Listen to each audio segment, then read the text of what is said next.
नारायण नारायण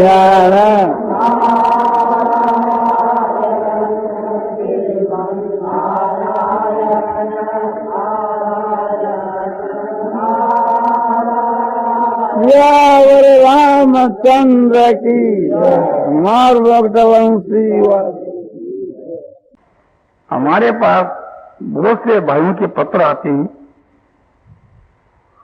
कई भाई लिखते हैं कि हम एक प्रकार से गीता प्रेस की सेवा करना चाहते हैं। हम पूछते हैं कि एक प्रकार से खर्च आप कितना देंगे? बोले खर्च तो हमको कुछ लेना नहीं है, कि केवल मात्र एक हम है, हमारी स्त्री है, 4 बाल बच्चे हैं, बस उनका केवल निर्वाह हो जाए और हमको कोई किसी जरूरत नहीं। तो उनका निर्वाह कम से कम कितना रुपया हो जाएगा? कि सिर्फ 100 रुपयों की, 100 रुपया में सब काम चल जाए। हम तो सेवा भाव से करना चाहते हैं और हमारी कोई आवश्यकता नहीं। आपने क्या पढ़ा है, कितनी योग्यता है, क्या काम आपने किया है, सब बात पूछते हैं, मिलते हैं। हमने समझा कि भाई ऐसा आदमी तो इस योग्यता वाला हमारे को दूसरा 50 रुपया में मिल रहा है। तो हमने कहा भाई साहब ठीक है, हमारे पास आदमी है और आपको हम कष्ट देना नहीं चाहते, यानी गीता प्रेस को सेवा की आवश्यकता नहीं।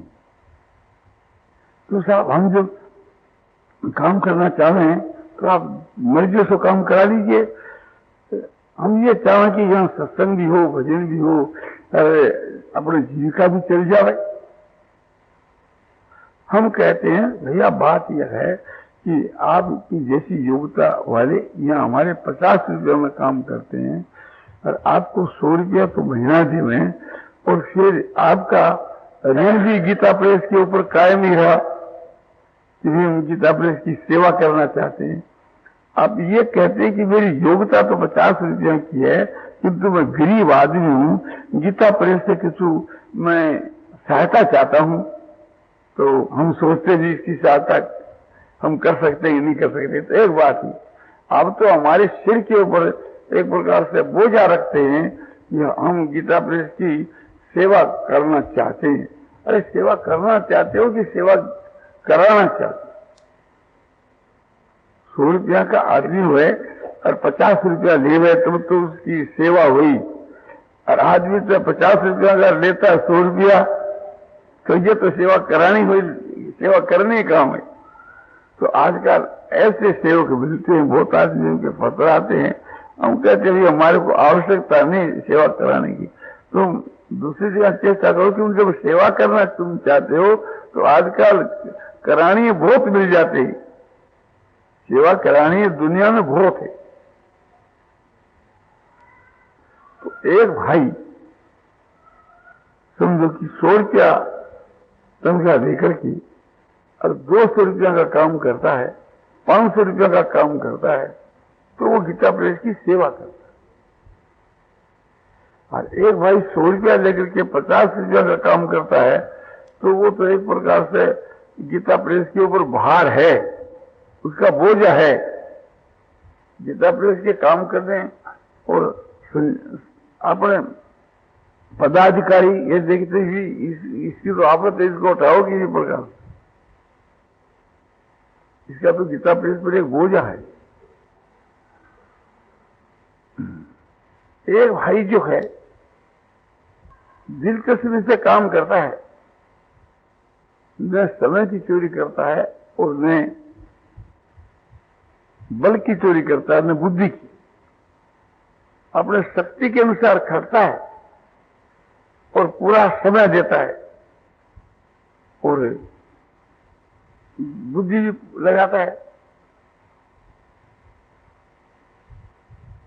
और अच्छे भाव से करता है। तो वो अपना पूरा वेतन लेकर के भी गीता प्रेस का हितैषी है और वास्तव के मैं अपने दिल से सेवा करता हूं। गीता प्रेस का काम भी करता है और साथ साथ में अपना कल्याण भी करता है। और एक आदमी मन लगा करके नहीं करता, तत्परता से काम नहीं करता, बुद्धि तो उसमें है किंतु लगाता नहीं, बल तो उसमें है किंतु उसका प्रयोग ठीक करता नहीं, समय तो उसके हाथ में है किंतु देता नहीं। कम से कम समय देना चाहता है, कम से कम खटना चाहता है, कम से कम परिश्रम कम करना चाहता है। समझो कि 8 घंटा की ड्यूटी है तो चेष्टा करता है कि 7 घंटा ही काम देखें, 6 घंटा ही देखें। और 6 घंटा जो काम देखता है उसके बीच के वहां भी एक अपना समय ऐसा आराम में ज्यादा बिताना चाहता है, परिश्रम का काम करना नहीं चाहता। और जितने काल परिश्रम का काम करता है उतने काल भी अपने उसमें जितनी बुद्धि लगानी चाहिए नहीं लगाना चाहता। वो कहता है कि मैं गीता प्रेस की सेवा करता हूं। तो ऐसे सेवा करने वाले भाइयों से तो हम लोगों को दूर ही रहना चाहिए। कहना चाहिए हमारे को सेवा करने की आवश्यकता नहीं है। बहुत सी संस्था है उनकी जाकर आप सेवा करिए। अपने तो समझो कि सेवा करने वाले आदमी ज्यादा मात्रा में है तो एक प्रकार से आवश्यकता नहीं है। और जहां आवश्यकता है वहां जाकर चेष्टा करिए आप। तो जो आदमी अपने शक्ति के अनुसार कोशिश करता है, बुद्धि के अनुसार, सामर्थ्य के अनुसार, और रात दिन उसके वास्ते खूब खड़खड़ करता है, आपने जितनी शक्ति है वो सब पूरे रूप से देता है, तो वो वेतन लेकर के भी अपनी आत्मा का कल्याण कर रहा है। समझो कि आपने वेतन लेकर के भी योग्यता से अधिक नहीं, योग्यता के अनुसार वेतन लेकर के भी वो एक प्रकार से संस्था का अपने हित कर रहा है, इस वास्ते अपना कल्याण कर रहा है।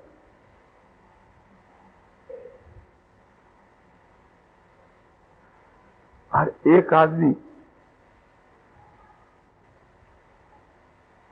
100 रुपया की उसकी हैसियत है और गीता प्रेस से वो 50 रुपया लेता है, अपने योग्यता से वेतन कम लेता है। पर ये दिखलाता है कि भाई हम यहां कहीं भी 100 रुपया पा सकते, किंतु यहां हम 50 ही लेते हैं। हम कहते बहुत अच्छी बात, तुम्हारी बड़ी उदारता है, किंतु वो एक प्रकार से समय भी कम देता है और बुद्धि भी नहीं लगाता है और खर्चा भी नहीं है। तो हम समझते हैं कि ठीक है भैया, ये 100 रुपया का आदमी है और 50 रुपया का काम करता है। 50 रुपया एक प्रकार से ठीक नहीं, आदमी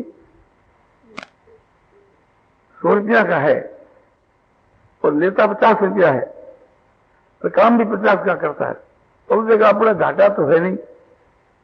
ठीक है भैया, एक प्रकार से तुम आप लोग उदारता से काम करते हो, 100 की योग्यता को 50 ही लेते हो, बड़ी अच्छी बात है, किंतु वो वास्तव के बीच के में अपना कल्याण नहीं कर रहा है। वो एक प्रकार से धोखा ही दे रहा है कि जिसकी योग्यता उसको काम में नहीं ले रहा है। तो 50 रुपया लेकर के भी वो खतरे में है, क्योंकि अपना झूठी बड़ाई करता है, झूठा बोझा इस पर रखता है कि भाई मैं 100 रुपया का आदमी होकर 50 रुपया लेता हूं। अरे तू काम भी तो 50 का करता है भैया, आदमी तो तू 100 का है कि तो अपने तो यहां परिश्रम करता नहीं, तुम्हारे योग्यता हमारे क्या काम आवे। तो एक आदमी में योग्यता रहते हुए भी अरे वो योग्यता उसमें लगाता नहीं, तो उसकी योग्यता गीता प्रेस के कोई काम में नहीं आती। बुद्धि होकर के भी उसके वास्ते बुद्धि नहीं लगाता, उसकी बुद्धि अपने क्या काम आवे। आप में बहुत बुद्धि है, किंतु वो बुद्धि आप हमारे लिए खर्च नहीं करते, तो आपकी बुद्धि हमारे क्या काम आई।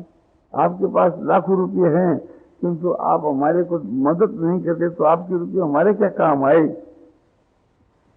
तो भाव यह है कि नीयत जो है वो इस तरफ से बढ़ करके है, तो नीयत उस कोटि की होनी चाहिए।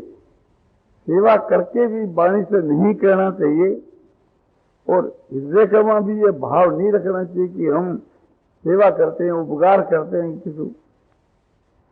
और जो उस कोटि के जो पुरुष होते हैं वो ऐसे होते हैं कि काम कर करके भी एक प्रकार से नहीं कहते और करते हैं किंतु कहते नहीं। और दूसरे जो हैं बड़ाई चाहने वाले वे कहते खूब हैं, करते कुछ नहीं।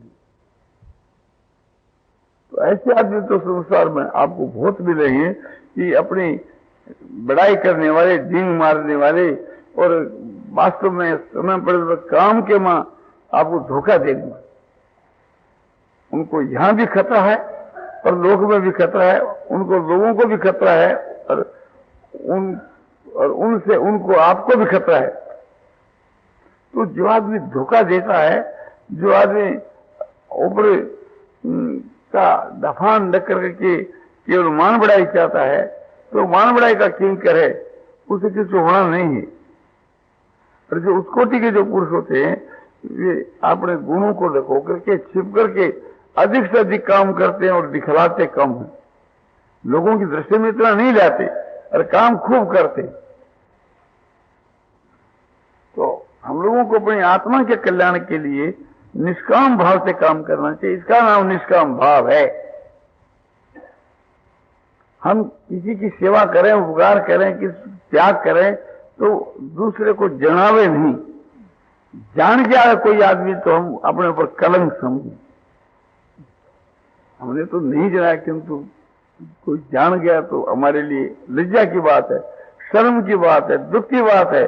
हम फिर कोशिश करें कि भी भविष्य में ऐसा न होए कि कोई जान जाए। तो ये निष्काम भाव है, इससे मुक्ति होती है। और हम इसको जनावें कि साहब हम जो एक प्रकार से दिन रात गीता प्रेस का काम करते हैं, एक पैसा लेते नहीं, अपना घर का खर्च लगा करके काम करते हैं। और वास्तव के मान यदि हम दिल से काम कर रहे हैं, सच्चा काम कर रहे हैं और जो कहते हैं बात सच्ची है, तो भी हमारे लिए वो कलंक है। वो हमारा निष्काम भाव नहीं, सकाम भाव।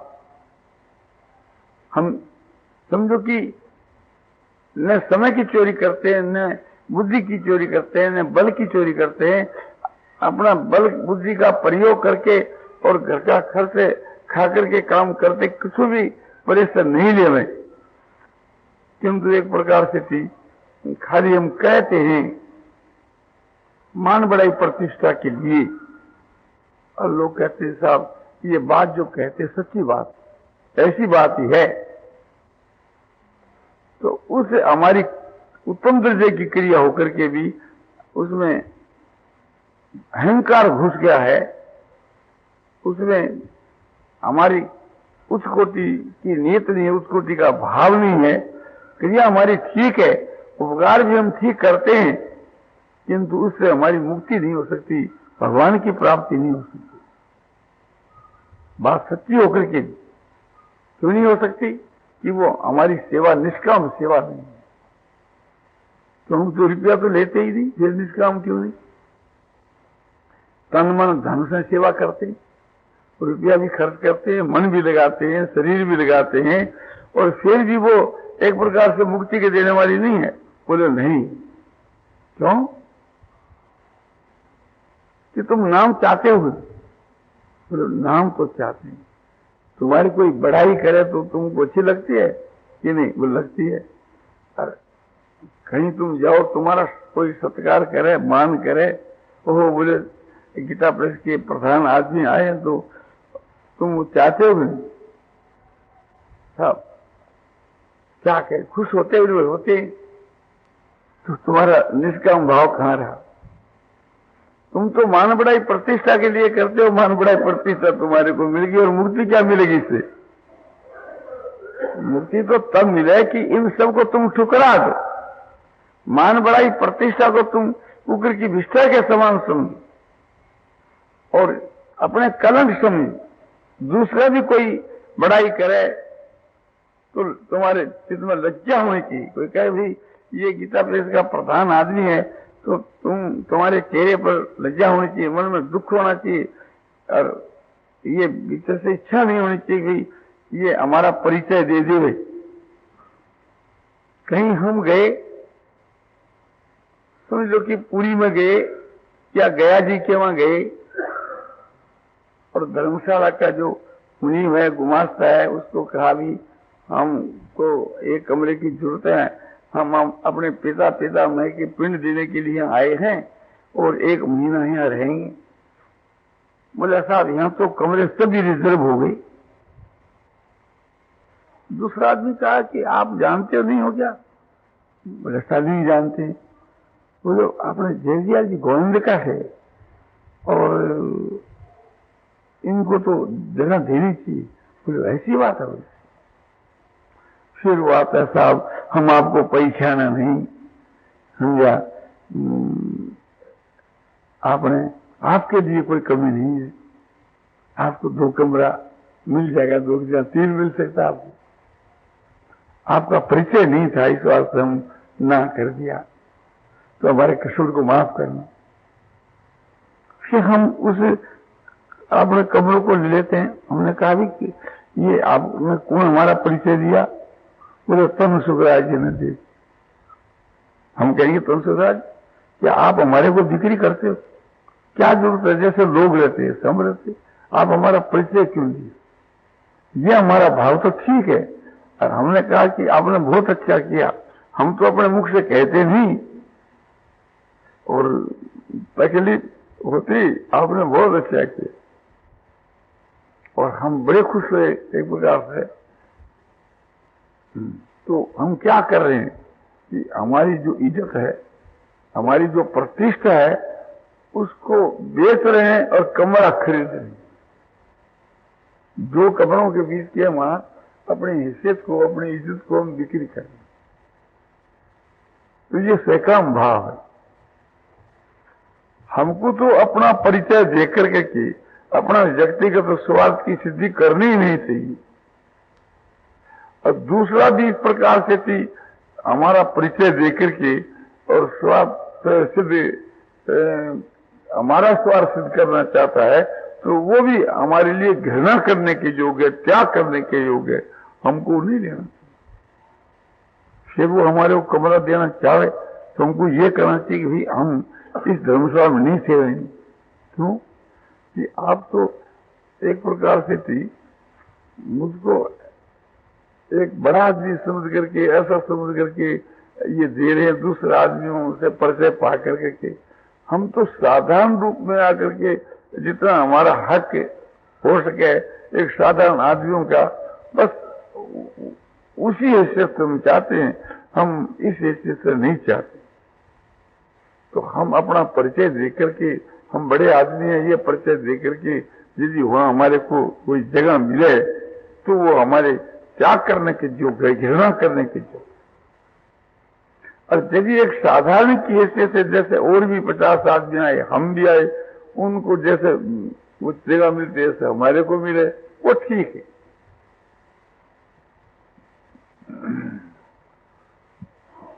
तो अपना जो रबाब एक है, या अपनी जो इज्जत है, या अपना जो श्रेष्ठता है, किसी भी प्रकार की श्रेष्ठता है, उसको बेच करके यदि हम बदले के में आराम चाहें तो वो हमारा आराम जो है तो हमारे लिए हराम है, घृणा करने की जो वो निष्काम भाव। जहां निष्काम भाव है, जहां स्वार्थ का त्याग है, वहां ही मुक्ति विराजमान रहती है। और जहां स्वार्थ है वहां उसके ओट में नरक रहता है। उस स्वार्थ का नाम ही लोभ है। और ये 3 जो है सो एकदम नरक के देने वाले, त्रिविधं नरक से द्वारं नाशम महात्मा ने काम क्रोध तथा लोभ तस्मात् एतत् त्यजेत। काम क्रोध और लोभ ये 3 साक्षात नरक के द्वार हैं और ये आत्मा का पतन करने वाले हैं। इसलिए इन तीनों का त्याग कर देना चाहिए। भगवान ने अर्जुन के लिए गीता की 16वें अध्याय के 21 श्लोक में ये उपदेश दिया। तो इसको ख्याल में जा करके और हर एक काम के बीच में हमको अपने स्वार्थ का त्याग करना चाहिए। मान और बड़ाई प्रतिष्ठा को एक निष्ठा के समान समझ करके, मैले के समान समझ करके इसे दूर रहना चाहिए, ठुकरा देना चाहिए। त्रिलोकी का ऐश्वर्य और मान बड़ाई प्रतिष्ठा हमारे को मिले तो नजर उठाकर हमको नहीं देखना चाहिए। अपना कहीं हक भी हो तो उसका हक का भी त्याग कर देना चाहिए। जहाँ मान बड़ाई प्रतिष्ठा के साथ में संबंध जुड़ जाता हुए तो उसे दूर रहना चाहिए। वही हमारे लिए कल्याणकारक है। और समझो कि न्याययुक्त जो लोभ है वो भी हमारे लिए कलंक है, और अन्याययुक्त तो है ही। माने है तो लोभ ना, हम झूठ कपट बेईमानी तो नहीं करते, किंतु एक लोभ से रुपया तो संग्रह करते हैं। तो रुपयों का संग्रह करना लोभ बुद्धि से, वो भी हमारे लिए कलंक है। और अन्याय से रुपया इकट्ठा करें वो तो महापाप है। हम न्याययुक्त भी क्रोध करें तो वो भी हमारे को नरक में ले जाने वाला है। और अनुचित अन्याययुक्त किसी की हिंसा करें दूसरे में, वो तो नरक है ही, नरक के देने वाला है। इसी प्रकार से न्याययुक्त भी अपने स्त्री के साथ में सहवास है, और भी कोई कामना की पूर्ति है, उचित है, न्याययुक्त है, तो उससे नरक तो नहीं होता, किंतु उससे कोई मुक्ति नहीं होती। और यदि उसमें स्वार्थ का त्याग है तो उससे मुक्ति हो सकती है। तो वास्तव में काम, क्रोध, लोभ ये न्याययुक्त है एक प्रकार से, तो भी खतरे की चीज है, और अन्याययुक्त है तो महा खतरे की चीज। तो हम लोगों को हर एक काम के बीच में अपना स्वार्थ का त्याग करना चाहिए और निष्काम भाव से काम करना चाहिए। और निष्काम भाव से सेवा करके हम इस बात का दावा रखें कि हम निष्काम भाव से सेवा करते हैं, तो दावा रखने के साथ ही वो चीज से काम हो जाती है। तो ये ने वाणी से कहना चाहिए कि हम निष्काम भाव से सेवा करते हैं, और उन्हें अपने हृदय के मां भाव रखना चाहिए कि हम निष्काम भाव से सेवा करते हैं। तो वो हमारा निष्काम सेवा, वो हमारी निष्काम सेवा होती। नहीं तो मान बड़ाई प्रतिष्ठा से थी, वो सब हमारी सेवा दूषित हो जाती। नारायण नारायण नारायण श्रीमन नारायण नारायण श्रीमन नारायण नारायण श्रीमन नारायण नारायण नारायण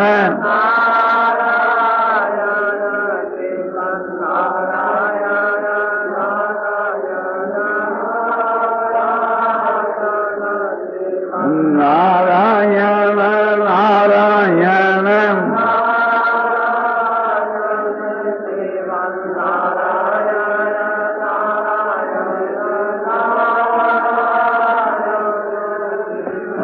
नारायण नारायण